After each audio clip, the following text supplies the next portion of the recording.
मित्रांनो, तुम्ही कधी विचार केलाय का, की सगळं जग 1 जानेवारीला नववर्षाचं स्वागत करत असताना, लाखो आंबेडकर अनुयायी मात्र पुण्याजवळील भीमा कोरेगावमध्ये एकत्र का जमतात? शिवाय वर्षानुवर्षे आपल्यावर होत असलेल्या अन्यायाविरुद्ध लढताना 1818 मध्ये महार समाजातील फक्त 500 लोकांनी मराठ्यांच्या तब्बल 25,000 सैनिकांना कसं हरवलं होतं? आणि त्यांच्या या जबरदस्त पराक्रमाबद्दल बोलताना, त्यावेळीच्या ब्रिटिश गव्हर्नमेंटने one of the triumphs of the British army of the अर्थ म्हणजे ब्रिटिश साम्राज्यातील एक शानदार विजय असं त्या विजयाचं कौतुक का केलं होतं? शिवाय शौर्याचं प्रतीक असलेला 75 फुटाचा विजयस्तंभ तिथे कुणी व का उभारला?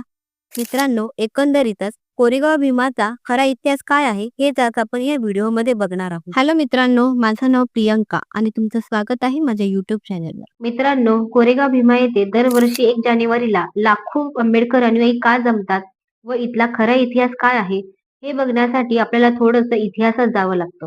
मित्रांनो, साल होतं 1818 म्हणजेच आजपासून तब्बल 206 वर्ष मागं. पुणे जिल्ह्यातील भीमा नदीच्या काठावर वसलेलं कोरेगाव हे गाव. या गावात 1 जानेवारी 1818 या दिवशी पेशवे विरुद्ध इंग्रज यांच्यामध्ये मोठी लढाई झाली.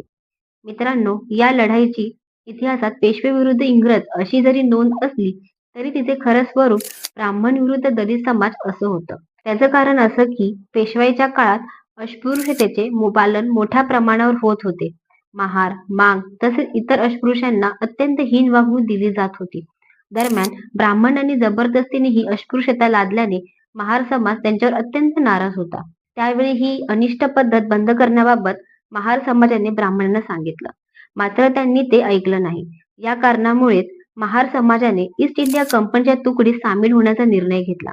त्यावेळी मुळातच शारीरिकदृष्ट्या अत्यंत कणखर असणाऱ्या महार समाजातील तरुणांना चालाख ब्रिटिशांनी उत्कृष्ट लष्करी प्रशिक्षण दिलं आणि पेशव्यांविरुद्ध त्यांना 1818च्या त्या लढाईत उतरवलं. त्यावेळी पेशव्यांकडे तब्बल 25,000च्या वरती सैन्य होतं, तर ब्रिटिशांकडे फक्त 700 ते 800 सैन्य असल्याचं इतिहासकार सांगतात. दरम्यान आत्मसन्मानासाठी ब्रिटिशांकडून लढणाऱ्या यातील 500 महार सैनिकांच्या तुकडीने तब्बल 25,000 मराठ्यांच्या तुकडीला 16 तास लढाई करून पळताबळी थोडी केली होती, असं सांगितलं जातं.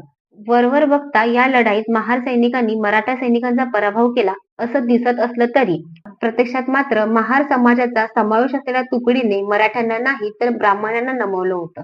कारण मराठा शक्तीच्या नावावर त्यावेळी प्रत्यक्षात ब्राह्मणांची पेशवाई होती आणि त्यांच्या विरोधाचीच ही लढाई म्हणून महार सैनिकांनी त्यावेळी प्राणपणाने लढले. मित्रांनो, ही लढाई म्हणजे पेशव्यांची शेवटची मोठी लढाई होती आणि ब्रिटिशांना त्यांना काही करून नमवायचं होतं.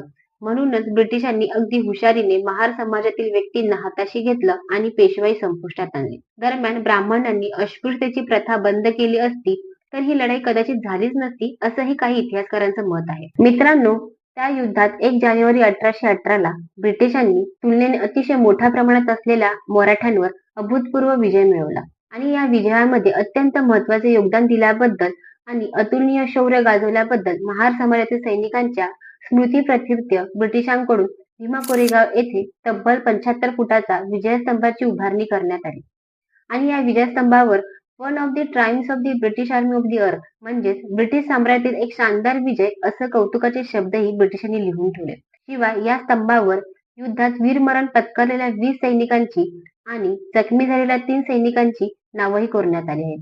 मित्रांनो, शौर्याचे प्रतीक असलेल्या या विजयस्तंभाला डॉक्टर बाबासाहेब आंबेडकरांनी 1 जानेवारी 1927 रोजी आपल्या अनुयायांसह भेट देत मानवंदना दिली होती. तेव्हापासून लाखो आंबेडकर अनुयायी दरवर्षी 1 जानेवारीला या विजयस्तंभाला अभिवादन करण्यासाठी भीमा कोरेगावला येतात. मित्रांनो, आजही दलित समाजातील काही लोक व मराठा समाजातील काही लोक असे समजतात की ही लढाई महार व मराठा यांच्यामध्ये झाली होती, पण प्रत्यक्षात तसं नव्हतं. महार सैनिक हे त्यावेळी कुठल्याही जातीविरुद्ध किंवा कुठल्याही आमिषासाठी लढले नव्हते. ते फक्त आपल्यावर होत असलेल्या अन्यायाविरुद्ध आणि आत्मसन्मानासाठी लढले होते आणि अर्थातच त्यांची ही लढाई तत्कालीन ब्राह्मणांविरुद्ध होती. मित्रांनो, ब्रिटिशांनी पुकारलेल्या या युद्धात सहभागी होत असताना महार सैनिकांचा मुख्य उद्देश हा इंग्रजांना युद्ध जिंकून देण्यापेक्षा जाचक पेशवाईला चाप बसवण्याचा होता, असे इतिहासकार सांगतात. आणि त्यामुळे फक्त दलित समाजानेच नव्हे तर सर्व समाजाने मानवी हक्कांसाठी केलेली लढाई म्हणून त्यांचा हा अतुलनीय विजय साजरा केला पाहिजे. पण वर्षानुवर्ष डोक्यात असलेल्या बऱ्याचशा गैरसमजुतीमुळे या दोन समाजात 5-6 वर्षांपूर्वी 2018 मध्ये वाद झाला होता.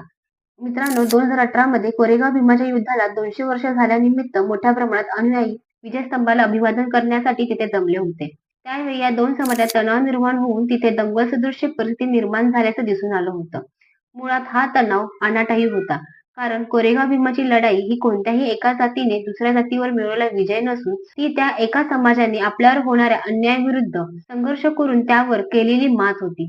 हे दोन्ही समाजांनी लक्षात घेऊन इथून पुढे या संदर्भात कोणताही वाद किंवा ताणतणाव निर्माण होणार नाही याची काळजी घेणं हीच आपल्या या सगळ्यांकडून या शूर योद्धांना खरी आदरांजली ठरेल. मित्रांनो, आपल्या न्याय हक्कासाठी प्राणपणाने लढून इतिहासात आपले नाव कायमचे अजरामर करणाऱ्या त्या शूर योद्धांबद्दल तुम्हाला काय वाटतं? तुमचं मत आम्हाला कमेंट करून सांगा.